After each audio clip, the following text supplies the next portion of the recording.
Además, ahora mismo el diario.es que Alberto González Amador, pareja de Isabel Díaz Ayuso, opera dentro del Grupo Quirón con una identidad falsa, la identidad de Alberto Burnett González, que es el nombre que figura en la intranet de Quirón. Un nombre inventado que, según cuenta la información que firma José Precedo, no corresponde con el de una sociedad que González Amador montó en Florida. Dispone además el novio de Isabel Díaz Ayuso de correo corporativo en el gigante sanitario, a pesar de que siempre alegó que él era contar de esta relación entre la Comunidad de Madrid y estas empresas privadas que gestionan hospitales públicos. Una es Rivera Salud, que es quien gestiona el hospital de Torrejón de Ardoz, y luego está el Grupo Quirón, del que hemos hablado muchísimo porque gestiona otros hospitales públicos, pero también por la vinculación del Grupo Quirón con la pareja de Isabel Díaz Ayuso. Y decía Ignacio, estáis publicando desde esta mañana que la pareja de Ayuso, Alberto González Amador, opera dentro del Grupo Quirón con una identidad falsa. Se llama Alberto Burnett González, y ahora nos decía en el boletín de las 9 Sastre que es uno de los nombres que aparece en una de las sociedades que tiene en Florida. El Burnett es el nombre de una de sus empresas en Florida para un negocio inmobiliario en Boca de Ratón. Y es muy llamativo porque ese cambio, según nos ha confirmado el propio Grupo Quirón, se produce en 2023. Es decir, antes de que el diario.es publicara su fraude fiscal, cuando ya se conocía que eran pareja, cuando ya se sabía que González Amador y la presidenta de la Comunidad de Madrid eran pareja, porque había aparecido su nombre y algunas fotos en revistas del corazón. Y no solo es que aparezca con ese dentro de la intranet con ese nombre falso, sino que también aparece que es un directivo, aparece como director de, lo diré exactamente, director de proyectos servicios centrales de Quirón Prevención, que es esta filial de Quirón. Desde Quirón nos aseguran que sigue siendo alguien externo y nos dicen incluso que tienen hasta más de 1000 personas dentro del grupo que son proveedores externos, pero que tienen correo corporativo. Pero claro, esto no es solamente un proveedor externo, es que es un directivo del grupo, es que se presenta como directivo del grupo. Y a mí me parece que es todo bastante extraño que en el momento en el que se conoce que son pareja, lo que hace su empresa, una empresa muy, muy relacionada con las decisiones de la presidenta de la Comunidad de Madrid, es ocultar, es esconder, incluso en la intranet de sus propios trabajadores, que es donde figuraba esta identidad falsa, que esa persona, que no era un técnico sanitario, la nueva pareja de la Comunidad de Madrid, sino que era un directivo de Quirón, del Grupo Quirón, que es la principal empresa de la sanidad privada que tiene conciertos con la sanidad pública y que cobra de la sanidad pública en la Comunidad de Madrid. A mí todo esto me parece bastante alucinante. Yo tampoco no sé si es muy habitual que los proveedores externos tengan el correo corporativo. Hay un montón de sentencias judiciales que hablan de que tener correo corporativo es una relación laboral, es una muestra de una relación laboral. Es decir, que es poco habitual, en mi opinión. Ellos nos dicen que no, que es muy habitual en su empresa y que así lo están haciendo, y que tienen muchas otras personas que aparecen con correo corporativo y que son solamente proveedores. Lo que no sé es si todas ellas son directivos también, que ya es un segundo grado, claro, porque no es solo ser proveedor, sino ser directivo dentro del grupo. Y desde luego, además, lo más llamativo es que cuando se miran la evolución de los ingresos que ha recibido de Quirón Alberto González Amador desde que es pareja de Isabel Díaz Ayuso, pues se ha multiplicado. Y son muy onerosos, es mucho dinero el que cobra Alberto González Amador del Grupo Quirón. Claro, ¿qué te parece? Bueno, pues un episodio más de algo que nunca se acaba de aclarar y de lo que nadie parece que está dispuesto a responsabilizarse, incluso a riesgo y consecuencia de afectar gravísimamente a instituciones constitucionales. Pongamos, por ejemplo, la Fiscalía General del Estado. Y todo lo que ha dicho Ignacio me parece sorprendente, pero al mismo tiempo me parece sorprendente que alguien en una empresa tan importante pueda figurar con un correo corporativo con nombre supuesto. O sea, ¿qué clase de empresas son estas que tienen, digamos, titulares fake, como se dice ahora, de correo corporativo? A mí me parece que algo debería de ocurrir. No sé si es que ocultaban por algún motivo, porque no me vale lo de protección, porque hay mucha gente que lamentablemente sufren las consecuencias de algún que otro desquiciado que anda por ahí acosando las identidades de la gente, pero yo creo que eso no es suficiente. Es como si entráramos ahora mismo, pongamos, en Telefónica o en alguna otra empresa española importante y descubriéramos que hay correos corporativos fake. Creo que pondríamos todo el grito en el cielo, ¿no? Bueno, esto ocurre y ocurre con un personaje que tiene implicaciones importantes, digamos, en la salubridad de la salud pública en la Comunidad de Madrid, y que debería de tener alguna explicación inmediata, porque si no, me temo que algunos vamos a sospechar otras cosas. Estoy de acuerdo con vosotros en que eso por lo menos lleva a sospechar. Es decir, no es normal. Lo del correo corporativo no es normal desde el punto de vista de relación laboral, pero es cierto que eso sí es más frecuente, sí, para empezar está aceptado por las propias personas. También es cierto que suele ser más frecuente que se utilicen correos corporativos con el usuario genérico, por llamarlo así, si la gente lo entiende bien, en vez de con tu nombre y apellidos. Por tanto, no es un correo personal, sino es un correo de la empresa, y entonces eso sí suele ser más común, no tanto un correo personal. Pregunta, decís que bueno, que puede tener una justificación el que sea una identidad, digamos, opaca. Sí, por la protección que decías tú, para que no te ataquen, tal, no, sí, etcétera. porque es lo que he oído, ¿no? Pero una pregunta, ¿quién conocía a este señor en los años donde se creó este correo, que no sé, me parece que has dicho en el año 23, ¿no? 23, el 23. Ahí ya se empezaban a publicar noticias. Había salido ya noticias sobre su relación, pero bueno, yo creo que no era un hombre no es como conocido, ahora, o sea, no. que si lo sacáis de estos ambientes capitalinos, pues este señor no lo conocía nadie, y probablemente no lo conociera poca gente hasta en Quirón. Luego, por tanto, no entiendo el por qué una identidad supuesta. Ignacio. Hablaba Pablo antes del tema del conflicto de intereses. Yo quiero recordar que el Partido Popular llevó a los tribunales que Pedro Sánchez no se abstuviera al aprobar el rescate de Europa, porque resulta que su mujer, la empresa para la que trabajaba, había tenido un acuerdo que luego no se llegó a producir porque llegó la pandemia con Globalia. O sea, en fin, es un ejemplo perfecto del doble rasero, porque Quirón, por poner un ejemplo, en los últimos 4 años ha recibido de la Comunidad de Madrid cerca de 5.000 millones de euros, que es el doble de lo presupuestado. En gran medida, por eso que contaba antes, del tema de la cápita y el sistema de gestión de los hospitales públicos, pero de gestión privada en Madrid, que hace que muchos de ellos cobren por operaciones que dan, y es verdad que la Jiménez Díaz es muy eficaz, va muy deprisa y acaba generando muchísimos más ingresos de los que aparecen en los presupuestos y que al final se acaban pagando más tarde o más temprano. Y luego es que aquí lo que se ve es una relación casi simbiótica. Es que esa consejera de Sanidad de la que hablábamos antes venía de Quirón. Su antiguo trabajo antes de ser consejera de Sanidad era para el Grupo Quirón también. Entonces te da que pensar esta relación tan cercana entre la presidencia de la Comunidad de Madrid, empezando por su propia pareja, pero siguiendo por su propio gobierno, con el principal grupo que beneficiado del modelo de gestión de la Comunidad de Madrid. Y eso evidentemente, claro que genera dudas entre toda la ciudadanía sobre cómo se está gestionando el dinero público, sobre todo viendo que ese enriquecimiento de este técnico sanitario, como nos contaron, este técnico sanitario que pegaba pelotazos con mascarillas y que luego defraudaba Hacienda, se convierte después en dos pisos de lujo, cada uno de ellos de 180 metros cuadrados, uno encima del otro, pagados con este dinero. Y donde vive la presidenta de la Comunidad de Madrid, no solamente el técnico sanitario. No, yo quería, si me permitís la ironía, no, pero que no es una ironía que se aleje demasiado de la realidad. Lo mismo que se ha hablado en esta mesa hoy de las bondades de la gestión privada de hospitales públicos, a lo mejor tenemos que empezar a hablar de la gestión privada de consejerías.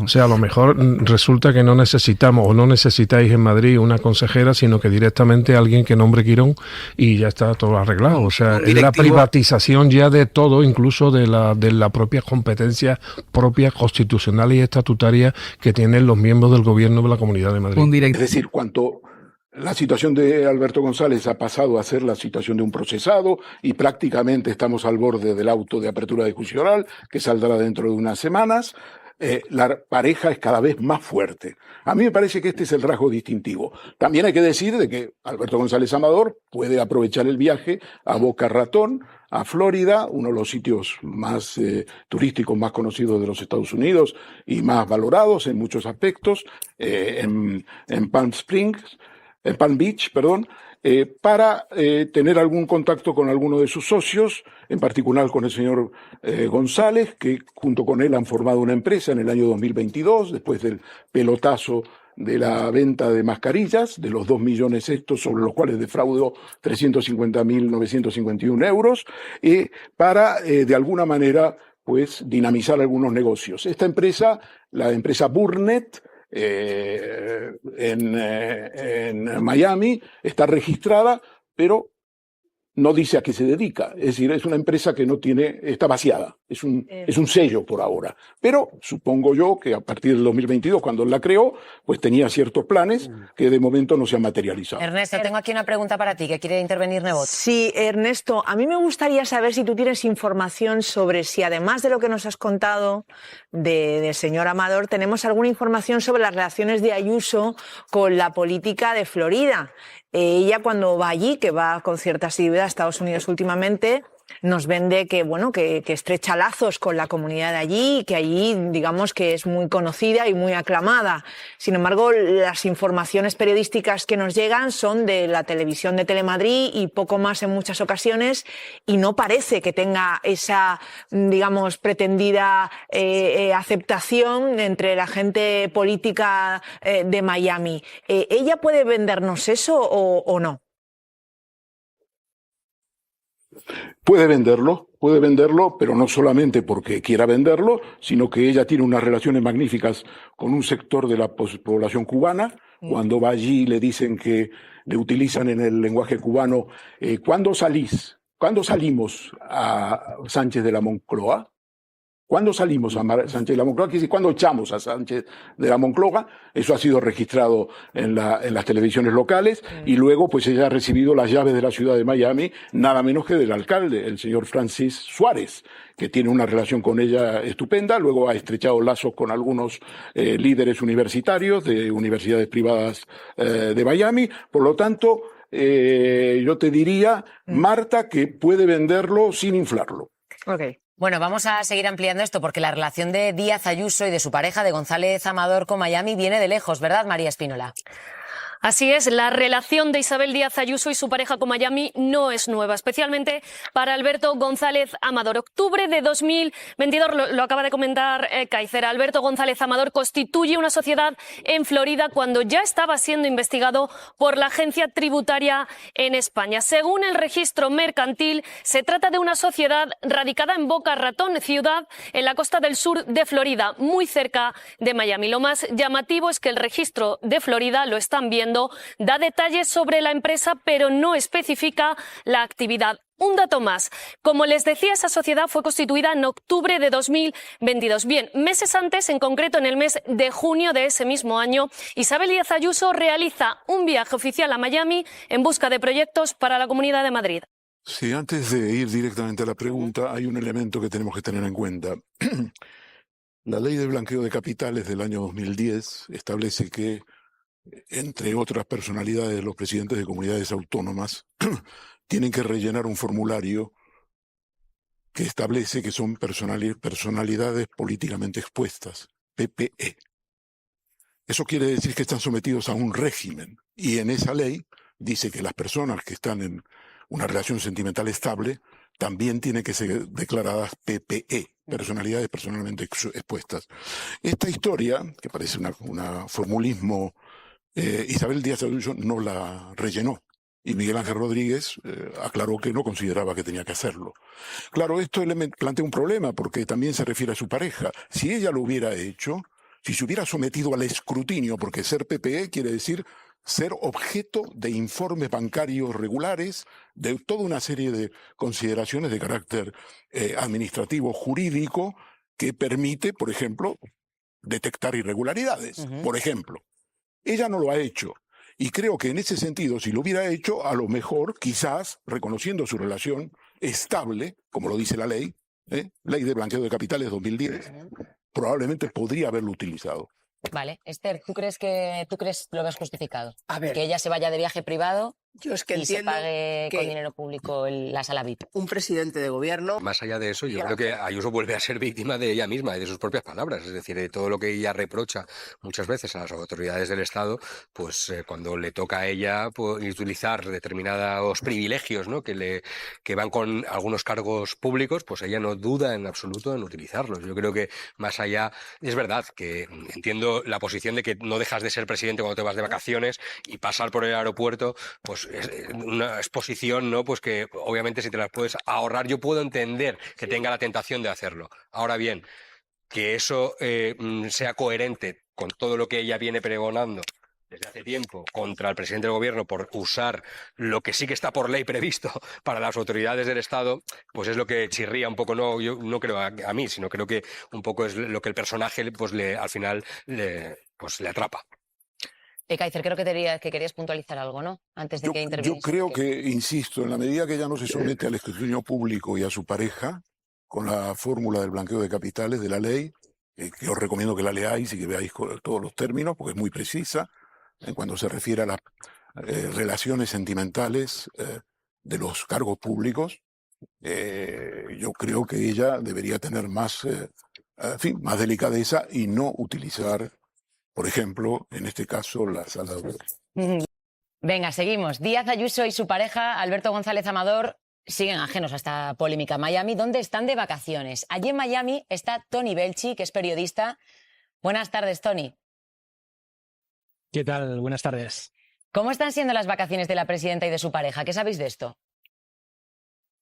Pues la verdad es que tenemos muy poca información de lo que está haciendo Isabel Díaz Ayuso, la presidenta de la Comunidad de Madrid, con su pareja aquí en el sur de la Florida. Hemos tratado de preguntar, tratar de recopilar datos aquí en Miami y prácticamente no sabemos qué es lo que ha estado haciendo. Lleva un perfil bastante bajo. Hemos preguntado también en algunos restaurantes españoles donde sabemos que ella tiene muy buena relación, pues por ejemplo con Carlos Galán, un reconocido chef, empresario que tiene varios restaurantes aquí en Miami, también en Madrid, y nadie sabe darnos más detalles sobre cómo está siendo la vida, las vacaciones de la presidenta de la Comunidad de Madrid.